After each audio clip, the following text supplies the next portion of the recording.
Snow White and Rose Red.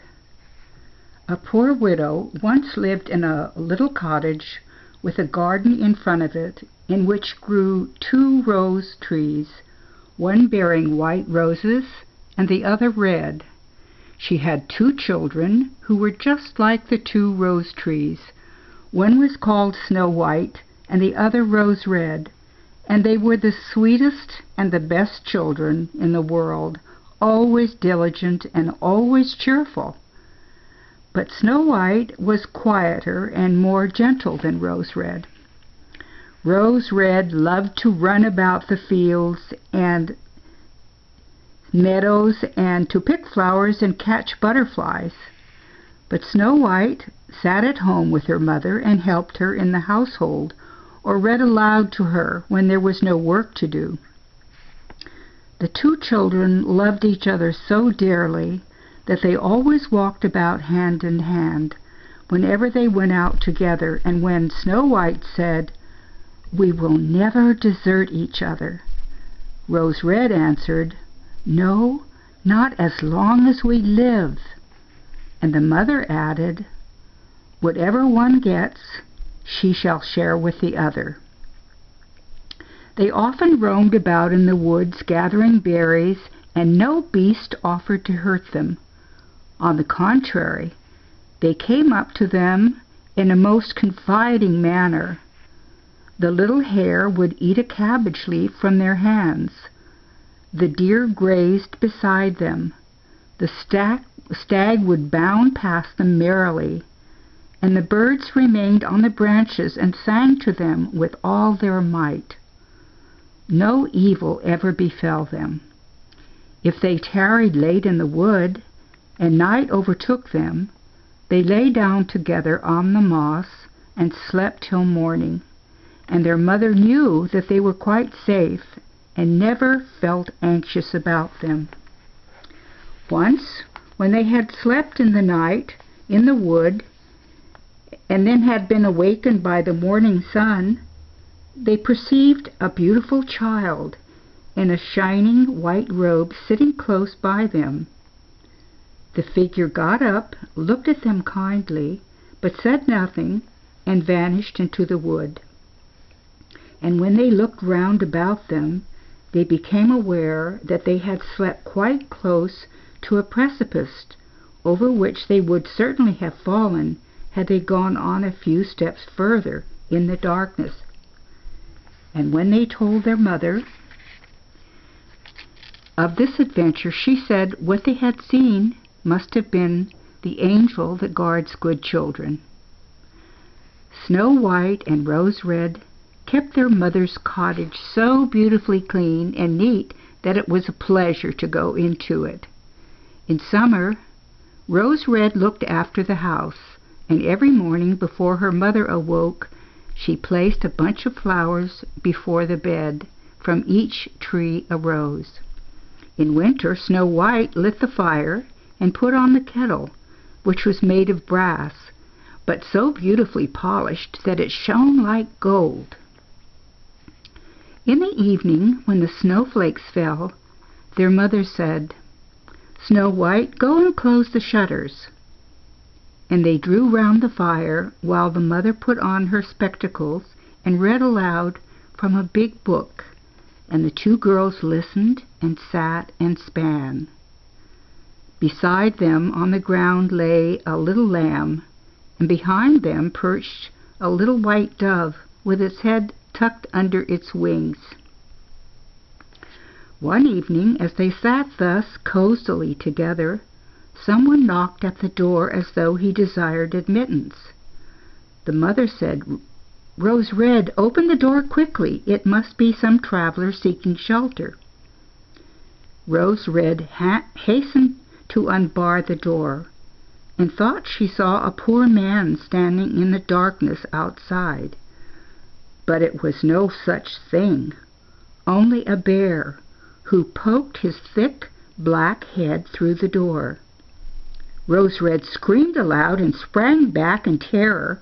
The lamb began to bleat, the dove flapped its wings, and Snow White ran and hid behind her mother's bed. But the bear began to speak and said, "Don't be afraid. I won't hurt you. I am half frozen and only wish to warm myself a little."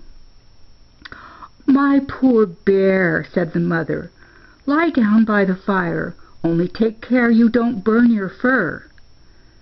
Then she called out, "Snow White and Rose Red, come out. The bear will do you no harm. He is a good, honest creature." So they both came out of their hiding places, and gradually the lamb and the dove drew near too, and they all forgot their fear. The bear asked the children to beat the snow to get out of his fur. And they fetched a brush and scrubbed him till he was dry. Then the beast stretched himself in front of the fire and growled quite happily and comfortably.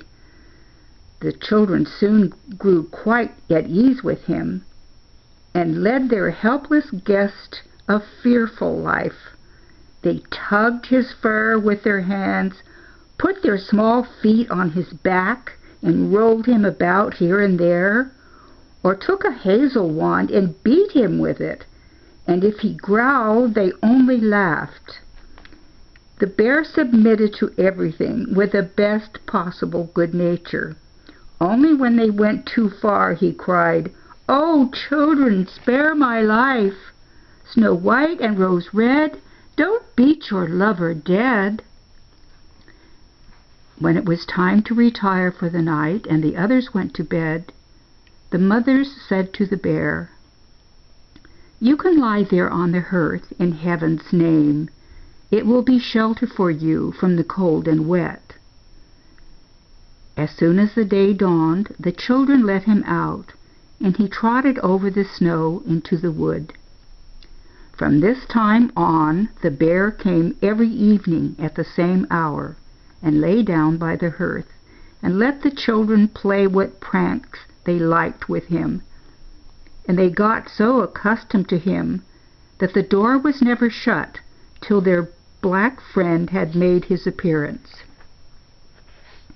When the spring came and all outside was green, the bear said one morning to Snow White, "Now I must go away, and not return again the whole summer." "Where are you going to go, dear bear?" asked Snow White. "I must go to the wood and protect my treasure from the wicked dwarfs. In winter, when the earth is frozen hard, they are obliged to remain underground, for they can't work their way through. But now, when the sun has thawed and warmed the ground, they break through and come up above to spy the land and steal what they can. What once falls into their hands and into their caves is not easily brought back to light." Snow White was quite sad over their friend's departure, and when she unbarred the door for him, the bear, stepping out, caught a piece of his fur in the door. And Snow White thought she caught sight of glittering gold beneath it, but she couldn't be certain of it, and the bear ran hastily away and soon disappeared behind the trees. A short time after this, the mother sent the children into the wood to collect faggots. They came in their wanderings upon a big tree which lay felled on the ground, and on the trunk, among the long grass, they noticed something jumping up and down, but what it was they couldn't distinguish. When they approached nearer, they perceived a dwarf with a wizened face and a beard a yard long. The end of the beard was jammed into a cleft of the tree, and the little man sprang about like a dog on a chain and didn't seem to know what he was to do. He glared at the girls with his fiery red eyes and screamed out, "What are you standing there for? Can't you come and help me?" "Well, what are you doing, little man?" asked Red Rose. "You stupid, inquisitive goose! replied the dwarf. "I wanted to split the tree in order to get little chips of wood for our kitchen fire. Those thick logs that serve to make fires for coarse, greedy people like yourselves quite burn up all my little food that we have."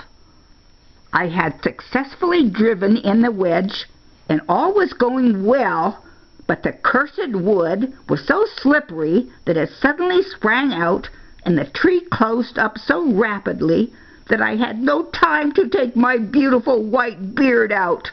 So here I am stuck fast, and I can't get away. And you silly, smooth-faced, milk-and-water girls just stand and laugh. Ugh! What wretches you are! The children did all in their power, but they couldn't get the beard out, and so it was wedged in far too firmly. "I will run and fetch somebody," said Rose Red. "Crazy blockhead!" snapped the dwarf. "What's the good of calling anyone else? You're already too many for me. Does nothing better occur to you than that?" "Don't be so impatient," said Snow White. "I'll see you get help." And taking her scissors out of her pocket, she cut the end off his beard. As soon as the dwarf felt himself free, he seized a bag full of gold, which was hidden among the roots of the tree, lifted it up, and muttered aloud, "Curse these rude wretches, cutting off a piece of my splendid beard!"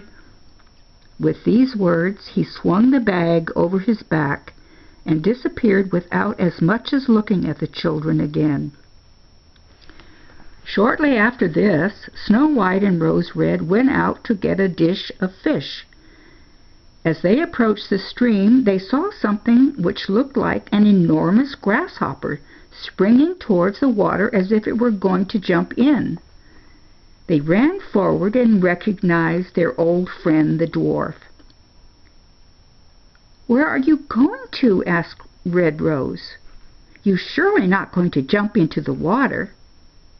"I'm not such a fool!" screamed the dwarf. "Don't you see that cursed fish is trying to drag me in?" The little man had been sitting on the bank fishing, when unfortunately the wind had entangled his beard in the line, and when suddenly, immediately afterwards, a big fish bit. The feeble little creature had no strength to pull it out, and the fish had the upper fin and dragged the dwarf towards him. He clung on with all his might to every rush and blade of grass, but it didn't help him much. He had to follow every movement of the fish, and was in great danger of being drawn into the water. The girls came up just at the right moment, held him firm, and did all they could to disentangle his beard from the line, but in vain. Beard and line were in a hopeless muddle. Nothing remained but to produce the scissors and cut the beard, by which a small part of it was sacrificed. When the dwarf perceived that they had done, he yelled to them, "Do you call that manners, you toadstools, to disfigure my fellow's face? It wasn't enough that you shortened my beard before, but you must now needs cut off the best bit of it. I can't appear like this before my own people. I wish you'd been at Jericho first." Then he fetched a sack of pearls which lay among the rushes, and without saying another word, he dragged it away and disappeared behind a stone. It happened that soon after this, the mother sent the two girls to the town to buy needles, thread, laces, and ribbons. Their road led them over heath, where huge boulders of rock lay scattered here and there. While trudging along, they saw a big bird hovering in the air, circling slowly above them, but always descending lower, till at last it settled on a rock not far from them. Immediately afterwards they heard a sharp, piercing cry. They ran forward and saw with horror that the eagle had pounced on their old friend the dwarf and was about to carry him off. The tender-hearted children seized hold of the little man and struggled so long with the bird that at last he let go of his prey. When the dwarf had recovered from the first shock, he screamed in his screeching voice, "Couldn't you have treated me more carefully? You have torn my little coat all to shreds, useless, awkward hussies that you are!" Then he took a bag of precious stones and vanished under the rocks into his cave. The girls were accustomed to his ingratitude and went on their way and did their business in town. On their way home, as they were again passing the heath, they surprised the dwarf pouring out his precious stones on an open space, for he had thought no one would pass by at this so late an hour. The evening sun shone on the glittering stones, and they glanced and gleamed so beautifully that the children stood still and gazed on them. "What are you standing there for, gaping?" screamed the dwarf, and his ashen face became scarlet red with rage. He was about to go off with these angry words when a sudden growl was heard, and a black bear trotted out of the wood. The dwarf jumped up in a great fright, and he hadn't time to reach his place of retreat, for the bear was already close to him. Then he cried in terror, "Dear Mr. Bear, spare me! I'll give you all my treasures. Look at those beautiful precious stones lying there. Spare my life. What pleasure would you get from a little feeble fellow like me? You won't feel me between your teeth. There, lay hold of these two wicked girls. They will be tender morsel for you, as fat as young quails. Eat them up, for heaven's sake." But the bear, paying no attention to his words, gave the evil little creature one blow with his paw, and he never moved again. The girls had run away, but the bear called after them, "Snow White and Rose Red, don't be afraid. Wait, and I'll come with you." Then they recognized his voice and stood still, and when the bear was quite close to them, his skin suddenly fell off, and a beautiful man stood beside them, all dressed in gold.